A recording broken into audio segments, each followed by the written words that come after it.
Look at how much energy you waste every single day caring about things that do not matter. You care about a stranger's glance on the street.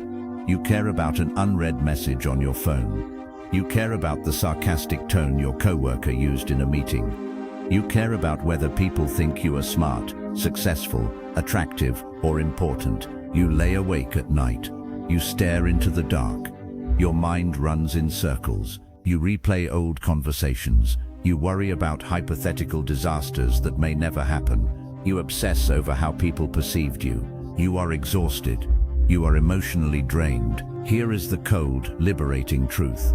You are suffering, not because your life is difficult, but because you care too much about the wrong things. You have attached an emotional string to every person, every circumstance, and every passing opinion in this world. Whenever someone pulls the string, you jump. Whenever someone cuts the string, you collapse. You have handed the remote control of your nervous system to 8 billion people who do not care about your soul. Over 2,000 years ago, Roman philosopher Seneca looked at the anxious crowds of Rome and delivered one of the most powerful truths in philosophy. In his essay, On the Firmness of the Wise Man, Seneca wrote, "A wise man can lose nothing of value because his true possession is his own virtue. Stones cannot pierce the sky, arrows cannot wound the sun, and the foolish insults of men cannot penetrate the mind that is anchored in self-mastery." Roman Emperor Marcus Aurelius ruled the known world while plague, war, and political treachery raged around him. Yet in Book 4 of his Meditations he wrote, "Choose not to be harmed, and you will not feel harmed. Do not feel harmed, and you have not been harmed." The ancient Stoics did not teach cold psychopathy. They taught the art of apatheia, the state of absolute freedom from irrational, turbulent passions. Apatheia does not mean you stop loving virtue, honor, or justice. It means you become completely immune to the emotional garbage of the world. Today, you will learn the ancient Stoic art of not caring. You will discover how Seneca, Marcus Aurelius, and Epictetus made their minds impenetrable to chaos. You will learn how to kill overthinking, cut the emotional leash of social validation, and become completely untouchable. Welcome to the Stoic Power Club. Clear your mind. Breathe deeply. Let us begin. Chapter 1. The Modern Trap of Emotional Overinvestment. Look at today's generation. We live in a culture of hypersensitivity. Everyone is offended. Everyone is anxious. Everyone is desperately seeking validation. A young man posts a picture on social media. If it gets 100 likes, he feels confident for an hour. If it gets 10 likes, he feels depressed for 3 days. Look at how pathetic that dynamic is. His self-esteem is dictated by an algorithm designed by Silicon Valley engineers to keep him addicted to a screen. Look at modern dating and relationships. People obsess over whether someone texted back in 5 minutes or 5 hours. They analyze punctuation. They read hidden meanings into trivial words. They hand over their entire peace of mind to someone who barely knows what they want for lunch. Look at modern career anxiety. An employee spends his entire weekend worrying about an email his manager might send on Monday morning. He ruins his Saturday. He ruins his Sunday. He poisons his own weekend for a catastrophe that exists entirely in his own imagination. Modern psychology calls this emotional overinvestment. You are investing billion-dollar emotional capital into 10-cent problems. The ancient Stoics recognized this weakness thousands of years ago. Seneca addressed this directly in his letters to Lucilius. Seneca wrote, "We suffer more often in imagination than in reality. We are terrified of shadows. We exhaust our spirits, preparing for monsters that exist only in our own heads." When you practice the Stoic art of not caring, you stop investing your energy in things outside your control. You realize that 99% of what people say, do, and think about you is completely irrelevant to your destiny. You stop caring about their approval. You stop caring about their gossip. You stop caring about their shallow praise. You withdraw your emotional investment from the crowd, and you invest it exclusively in your own character, your own discipline, and your own purpose. Chapter 2. Seneca and the Armor of the Wise Man. Lucius Annaeus Seneca spent decades studying the nature of human resilience. In his masterwork, De Constantia Sapientis, on the firmness of the wise man, Seneca asks a fundamental question: can a wise man be injured by insults, slander, and betrayal? Seneca's answer is absolute no. Seneca explained, an insult is an attempt to diminish someone's status, but a true Stoic knows that his real status is his own virtue. No external man can take away your virtue. No thief can steal your honor. No tyrant can confiscate your self-control. Therefore, an insult is like a small rubber ball thrown against a massive granite fortress. The ball hits the granite wall. It makes a dull sound. It bounces off and falls into the dust. The granite fortress remains untouched. Seneca gave this brilliant analogy. Imagine a child who gets angry and strikes an adult with his tiny fist. Does the adult get offended? Does the adult fall to the ground weeping? Does the adult demand revenge against the child? Of course not. The adult smiles with calm tolerance, recognizes the child's lack of understanding, and continues his day. Seneca said, most people are nothing more than grown children. They possess adult bodies, but their minds are impulsive, undisciplined, and childish. When an undisciplined person insults you, cuts you off in traffic, or acts with passive-aggressive jealousy, why would you take it personally? They are simply throwing a child's fist against your granite fortress. Recognize their smallness, acknowledge their lack of wisdom, and let their words bounce off your marble armor without leaving a single scratch. Chapter 3. Pyrrho and the Calm Pig in the Storm. To understand real emotional detachment in the face of absolute chaos, we must look at an ancient story preserved by philosophical historians. The philosopher Pyrrho of Elis was sailing across the Mediterranean Sea with a group of companions. A sudden, violent storm struck the ship. The skies turned black. The waves rose like mountains. The mast cracked in half. The ship began to take on water. Every passenger on board went into complete hysteria. Men were screaming in terror. Strong sailors were weeping on their knees. Merchants were throwing their gold into the sea, praying to the gods for mercy. Pyrrho walked across the deck with absolute calm. He noticed a small pig sitting in the corner of the ship, calmly eating its grain, completely undisturbed by the howling winds and the crashing waves. Pyrrho pointed to the pig and said to his terrified companions, the wise man should rest in a tranquility like that. Look at the profound lesson of that ancient story. The storm was real. The danger was real. The crashing waves were real. The sailors were terrified not by the storm itself, but by their imagination of death, loss, and catastrophe. The animal was calm because it did not manufacture imaginary horror in its mind. It simply dealt with the present moment. Most modern people live in a state of permanent mental shipwreck. They treat a rude email like a hurricane. They treat a delayed promotion like a fatal disaster. They treat a minor social rejection like the end of the world. A Stoic learns to sit like the calm pig in the middle of the storm. Let the economy crash. Let people gossip. Let the weather be foul. Your internal tranquility is not negotiable. You focus on the immediate duty in front of you, and you leave the storm to rage outside your mind. Chapter 4. Marcus Aurelius and the Dirt of Rome. Marcus Aurelius sat at the summit of human power. He possessed the wealth of 30 nations. Millions of people bowed when he walked into the Roman Forum. Yet, Marcus Aurelius constantly reminded himself of the absolute insignificance of human praise and fame. In Book 8 of Meditations, Marcus Aurelius wrote these brutal words to himself. Look at the people whose praise you seek. What kind of minds do they have? What are their habits? What do they pursue?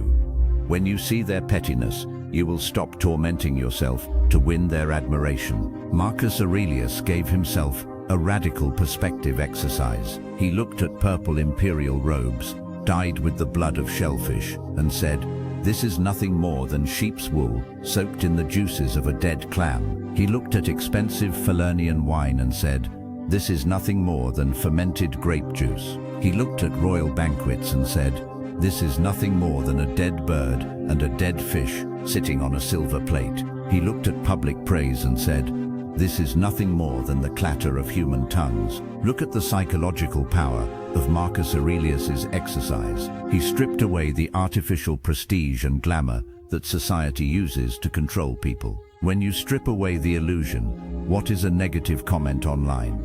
It is nothing more than glowing pixels on a glass screen created by someone you will never meet. What is a coworker's passive-aggressive remark? It is nothing more than sound vibrations traveling through the air for 2 seconds and dying into silence. Why would you allow sound vibrations and glowing pixels to ruin your day? When you see things as they truly are, you stop caring about artificial drama. You see through the social games. You see through the consumer traps. You become like Marcus Aurelius, grounded, realistic, and impossible to hypnotize with shallow illusions. Chapter 5. Epictetus and the freedom of the prohairesis. Epictetus taught that human freedom rests entirely on a single Greek concept, prohairesis, your faculty of reasoned choice. In Book 1 of his Discourses, Epictetus laid down the fundamental law of Stoic psychology. He said, "The tyrant may chain my leg. He may throw my body into a dark prison. He may threaten me with the executioner's sword. But my prohairesis, my faculty of judgment and reasoned choice, not even Zeus himself can conquer." Think deeply about Epictetus's principle. What can the world actually take from you without your consent? Can people take your money? Yes. Can people damage your reputation? Yes. Can people break your partnerships? Yes. Can people insult your appearance? Yes. All of those things belong to the external world. They are indifferent things. But can anyone force you to hate them? No. Can anyone force you to lose your temper? No. Can anyone force you to betray your principles? No. Can anyone force you to feel humiliated? No. Your judgment belongs entirely to you. The only way an insult can hurt you is if you agree with the insult in your own mind. If someone calls you an idiot and you get angry, you have just agreed with them.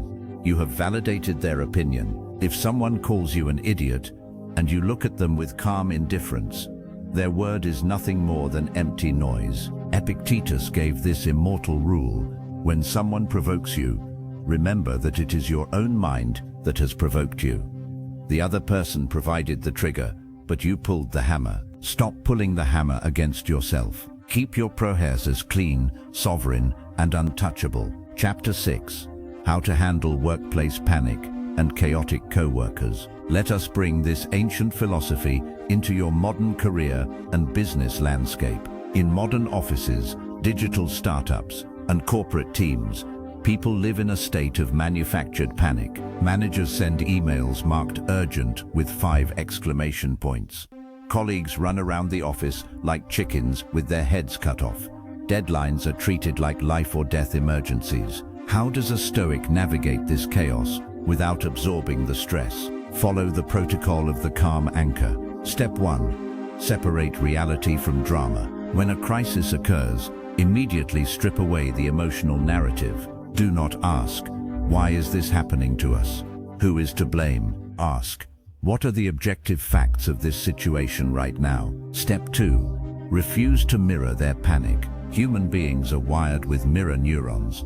When everyone in the room is panicking, your biology urges you to panic with them to fit into the group. The Stoic intentionally breaks the mirror. When others talk fast, speak 20% slower. When others run, walk with measured steps. When others shout, drop your voice half an octave. Step 3. Focus exclusively on the next tactical move. Marcus Aurelius wrote, "Do not let future troubles disturb you. You will meet them with the same weapons of reason that protect you today."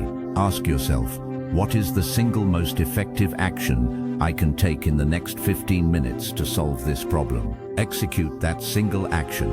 Then, identify the next one. When you refuse to participate in the collective panic, you transform into the most valuable asset in the room. While others are drowning in their emotions, you are delivering solutions with cold, surgical precision. Leaders are not the loudest people in the room. Leaders are the calmest people when the building is on fire. Chapter 7. Killing the fear of being disliked. Why is the fear of being disliked the most paralyzing fear in modern society? Because human beings evolved in small tribes where being disliked meant being cast out into the wilderness to die. In modern society, being disliked carries zero physical danger, yet your ancient biology still treats disapproval like a fatal threat. You agree to things you hate just to avoid awkwardness. You stay in toxic friendships because you fear being talked about behind your back. You hide your true ambitions because you fear the judgment of mediocre peers. Understand this absolute truth of human nature. You will never be free until you are willing to be disliked by fools. Look at the greatest men in history. Marcus Aurelius was criticized by corrupt senators. Socrates was sentenced to death by the Athenian democratic mob. Cato was hated by Julius Caesar and the corrupt elite of Rome. Seneca was slandered by political rivals. If you live with virtue, courage, and unyielding discipline, you will inevitably provoke the insecurity of lazy, undisciplined people. Your discipline is an insult to their sloth. Your boundaries are an insult to their entitlement. Your silence is an insult to their gossip. Embrace their disapproval. Their dislike is not a sign of your failure. It is proof that you have stepped out of the mediocre herd. As the 20th century writer Herbert Swope famously said, "I cannot give you the formula for success, but I can give you the formula for failure. Try to please everybody. Stop trying to please the crowd. Pleasing the crowd is the fastest path to mediocrity and self-destruction. Live according to your own high standard, and let the critics talk into the empty air." Chapter 8. The 4 daily rituals of absolute detachment. How do you practically build this impenetrable armor into your daily routine starting today? Practice these 4 daily rituals of Stoic detachment. Ritual number 1. The morning pre-mortem of human nature. Marcus Aurelius began every single morning with this mental rehearsal. When you wake up, before you check your phone, remind yourself, "Today I will encounter meddling, ungrateful, arrogant, and dishonest people. They act like this because they cannot distinguish good from evil. None of them can hurt me, for none of them can force me to abandon my honor." When you anticipate human flaws in the morning, you are never surprised when they appear in the afternoon. Ritual number 2. The view from above. Whenever you feel overwhelmed by stress, anxiety, or anger, execute the Stoic view from above. Close your eyes. Imagine yourself rising above your room, rise above your building, rise above your city, rise above your country. Look down at the earth from outer space, a tiny, fragile blue dot floating in the vast, infinite darkness of the cosmos. Look at your problems from that cosmic scale, your argument with a coworker, your delayed flight, your unread text message, how completely insignificant they appear against the backdrop of eternity. Put your problems in their proper perspective. Breathe deeply and smile at the smallness of the drama. Ritual number 3. The 30-second neutralizer. When someone insults you, disrespects your time, or makes an unfair demand, do not react. Enforce the 30-second neutralizer. Take a slow, deep breath down into your belly. Look at the person with a calm, neutral gaze. Say in your mind, "This event is outside my control. My character is within my control." Then respond with short, calm words, or walk away in absolute silence. Ritual number 4. The evening court trial. Every evening before sleep, sit in silence for 10 minutes and review your day, exactly as Seneca practiced. Ask yourself 3 questions. Where did I allow external noise to disrupt my peace today? What petty drama did I waste my precious energy on? How can I execute my duty with greater detachment and excellence tomorrow? Judge yourself with honesty, forgive your missteps, and resolve to be stronger when the sun rises. Chapter 9. Apatheia and the Sovereign Citadel. What is the ultimate destination of the Stoic art of not caring? It is what ancient philosophers called Apatheia, total psychological self-sufficiency. When you master this state, You walk through the modern world as a truly free human being. You no longer carry the heavy, exhausting burden of trying to manage the opinions of 8 billion people. You understand that your only duty is to live with courage, justice, wisdom, and temperance. You are like a deep, ancient mountain. The snow falls upon your peaks. The storms howl through your valleys. The tourists come and go, talking, laughing, and pointing fingers. The mountain does not care about the snow. The mountain does not care about the storm. The mountain does not care about the tourists. It simply sits heavy, ancient, and immovable upon the bedrock of the earth. You are the mountain. You are the stone. You are the sovereign fortress. Let the modern world talk. Let the crowd scream. You remain untouched. Epilogue. The sovereign decree of the Stoic Power Club. Tonight, make a binding covenant with your own soul. Drop the heavy burden of needing approval. Stop explaining your life to people who do not care about your character. Stop poisoning your peace over trivial, passing drama. Step into the unshakable power of Stoic detachment. Care deeply about your virtue. Care deeply about your discipline. Care deeply about your purpose. And let the rest of the world fade into meaningless noise. Welcome to the Stoic Power Club. If this masterclass in Stoic invulnerability and emotional mastery strengthened your spirit today, subscribe to the channel, activate all notifications, and join our brotherhood of sovereign minds. Leave a comment below with the single word, impenetrable, to seal your commitment to absolute self-mastery. Stand firm, stay disciplined, command your life.